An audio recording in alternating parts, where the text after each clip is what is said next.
Hello, my name is Martin Kolczyk. My wife Judy and I have been members at Good News Bible Church in Iowa City going on 6 years now, and I'd like to share my story with you.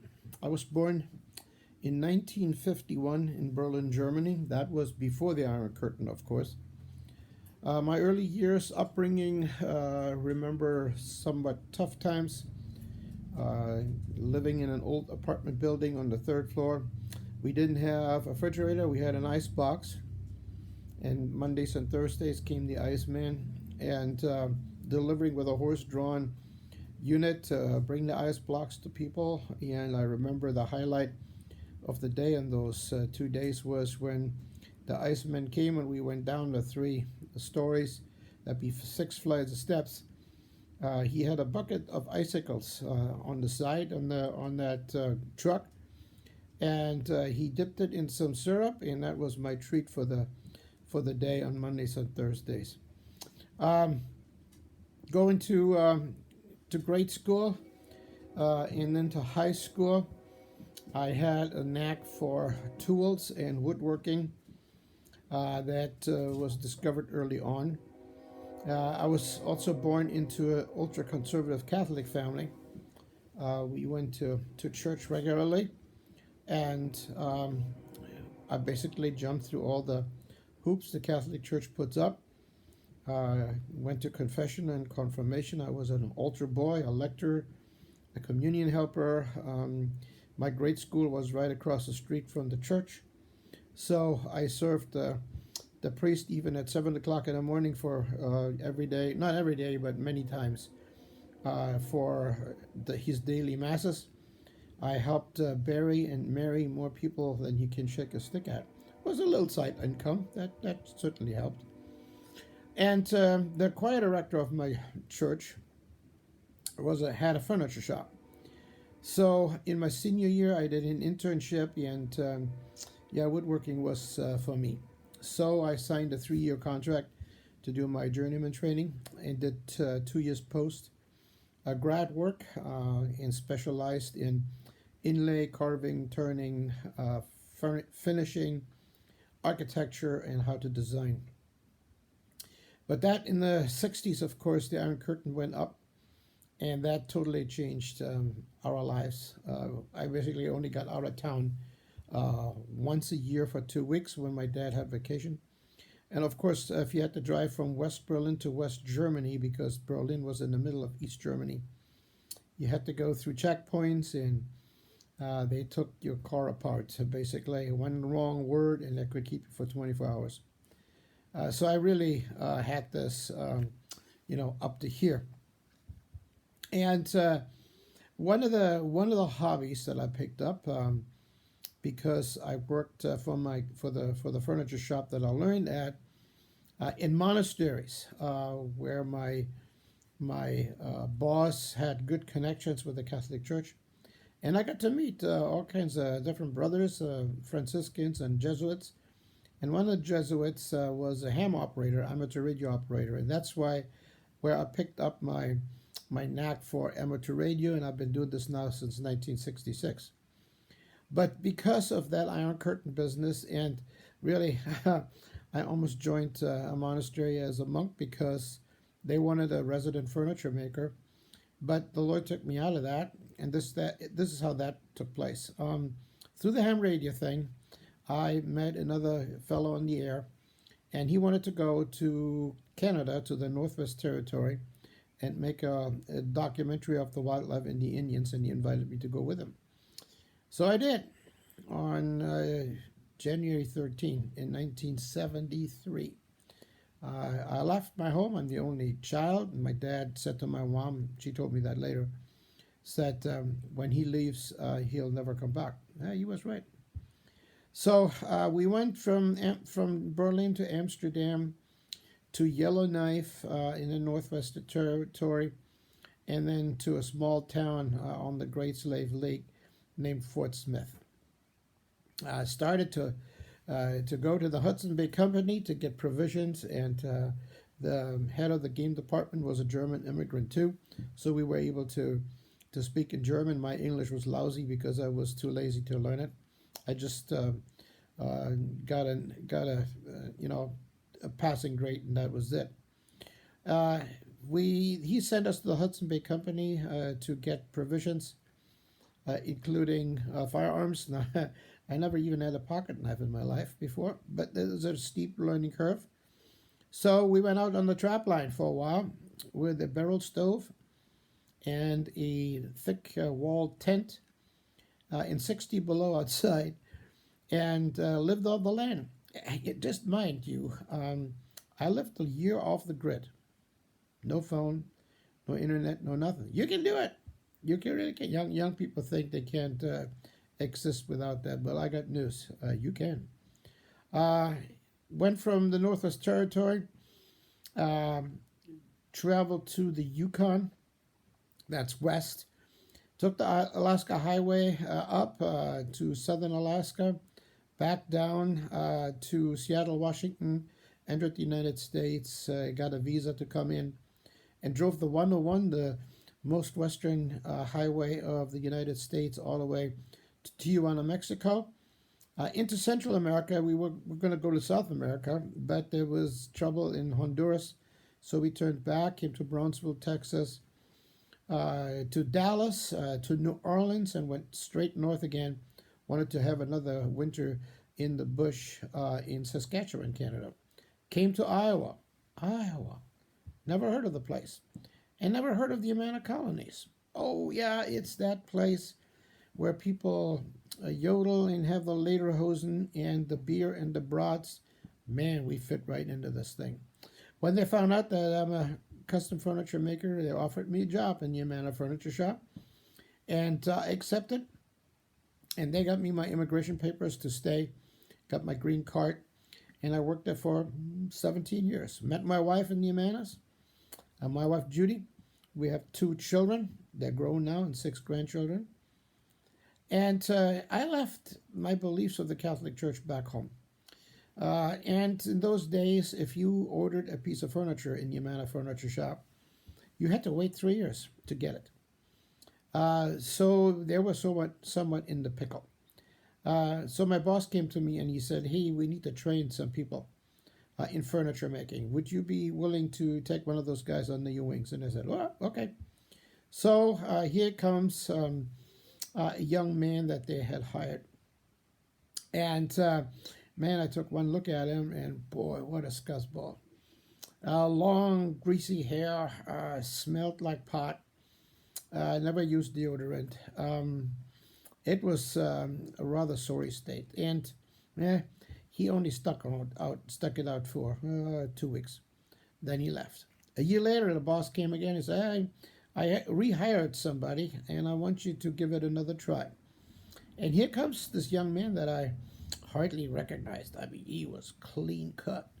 His name was Dave. And I asked him, I said, what happened? You are totally different. He said, Jesus Christ changed my life. Ooh, a Jesus freak. Well, I heard about these guys. During that time, we went to an ELCA Lutheran church. Never heard the gospel. I was even the president of the church council. But this guy started heavy. You know these little tracts? You know what I'm talking about. They appeared everywhere. On my bench, in my bench drawer, in my lunchbox. If I left the car window open, he just put one in there, or on the windshield wiper. I got ticked off about this stuff. But when I read it was rather convicting. And I didn't know how that fit for me. And one morning he just came and basically hit me over the head with the Bible. And I didn't appreciate that and let him know about it. So the next day we were just talking in the shop before the whistle blew. And he stepped right in front of me, in front of the other folks, and he said, I'd like to apologize to you.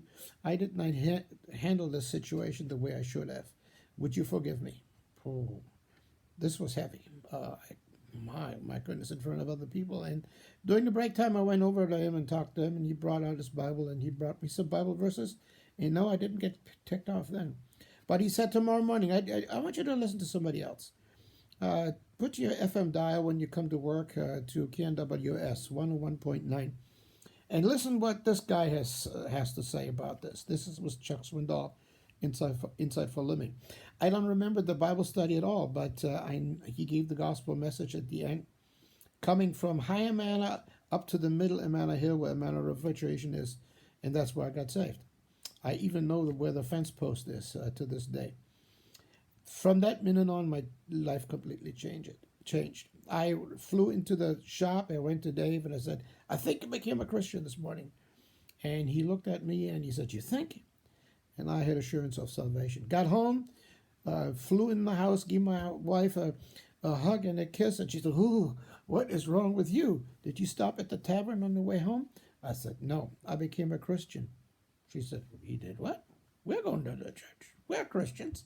I said, no, we're not. So I started to read the Bible every night, study it. I started studying with Liberty University online. And we switched churches to Faith Bible Church in Robbins, Iowa. That is an hour drive from Marengo, north. So it was always a big drive. Kids went to Awanas. And it was just a completely different life. Within a year, my wife came to Christ during late family camp at East Iowa Bible Camp. My kids came to Christ the same year. And after those days, we committed ourselves to the Lord. And before you knew it, the phone rang because the missionary that spoke at family camp was a German runaway. So he spoke German fluent. And he had a ministry smuggling Christian literature behind the Iron Curtain, and he asked us to go with him in help. So the assignment was to take 12 suitcases full of Bibles, doctrinal material, Sunday school material, to West Germany first, to Nuremberg, and from there we went on the train and took those over the border, which was a real strange thing for me when I saw the Iron Curtain and the machine gun towers and these border guards coming in and razz you about all kinds of stuff. This was tough, but they never looked at those suitcases. So we went in there and we had a really good, marvelous time talking in churches, bringing all this material, and I was on fire coming home. Man, I couldn't wait to get home and find something to do in ministry. During that time, Campus Crusade for Christ and the Josh McDowell Ministry I started to go to Russia and to Ukraine. And my mission leader said, you know what? You ought to take a look at this. You know about communism. You basically grew up with that stuff around. So we joined Campus Crusade and associate members and served Josh McDowell for many trips, taking Bibles, relief material, medical supplies, all kinds of different things. Going down the streets of Moscow, St. Petersburg, and many other cities to give Bibles away on the street. We did that for 6 years, but I wanted a little bit more to stay and equip the countries to reach their own people. During that time, Sent International had the invitation to serve the Baptist Union in Russia and Ukraine. They wanted Bible colleges built, seminaries built, Bible camps either refurbished or built new. So we made the switch, and my first assignment was to build the first Bible college in Far East Russia, which is 11 time zones east of Moscow. We're talking the end of the earth or the other side of Alaska. So this was the first assignment with short-term teams, and since they had no lumber yards, we took 3 portable sawmills, wood miser sawmills, and we the Russians harvested the timber, brought it to us, and we cut it up. We did real 2x4s, not the skimpy stuff that you get here today. And the Lord just provided manpower, people. Over the years, I've taken over 1,500 people to the mission field short term, and did a lot of building, did a lot of ministry, hands-on, equipping the Baptist Union of Russia and Ukraine with buildings, with educational places to educate the future spiritual leaders of the country. Worked out great, was wonderful. But that's where my knees fell apart. So after many years doing that, I couldn't do this anymore. But the mission sent me to Bible colleges and seminaries in the Midwest, 10 of them, anything from Minneapolis to Kansas City, from Chicago to Denver.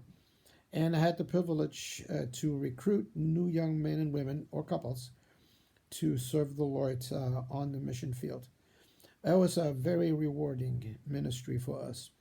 And that all came to an end somewhat. We transitioned out of that and retired. My wife has some medical issues and that we have to take care of, and I'm basically a full-time caretaker now. But at Good News, the board asked us to start a new ministry, which I didn't have before, to the seniors. So we have a whole bunch of seniors that we minister to at Good News in Iowa City. We call them the Owls, older, wiser, loving saints, and we have a blast with them. Minister to them, go to the nursing home, and right now with a virus going around, we do things online. We call, we just help them make it through this difficult time, which is not easy for folks now that are basically locked up in nursing homes or can't get out of the house. We are somewhat of a lifeline. So we're blessed that we were able to serve the Lord over 29 years now. And we're not done yet. We're praying and hoping that we can serve them until the Lord calls us home. And we're ready. We know the Lord. We know where it goes. We know how it goes. You're not always looking forward to the process of dying, of course.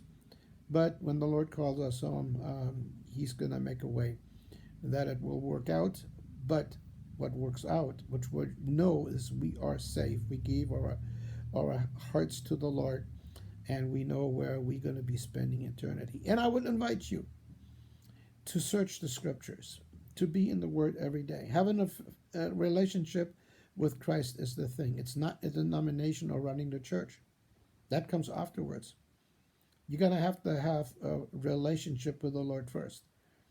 And He has this all worked out. He does. And I would invite you to take a look.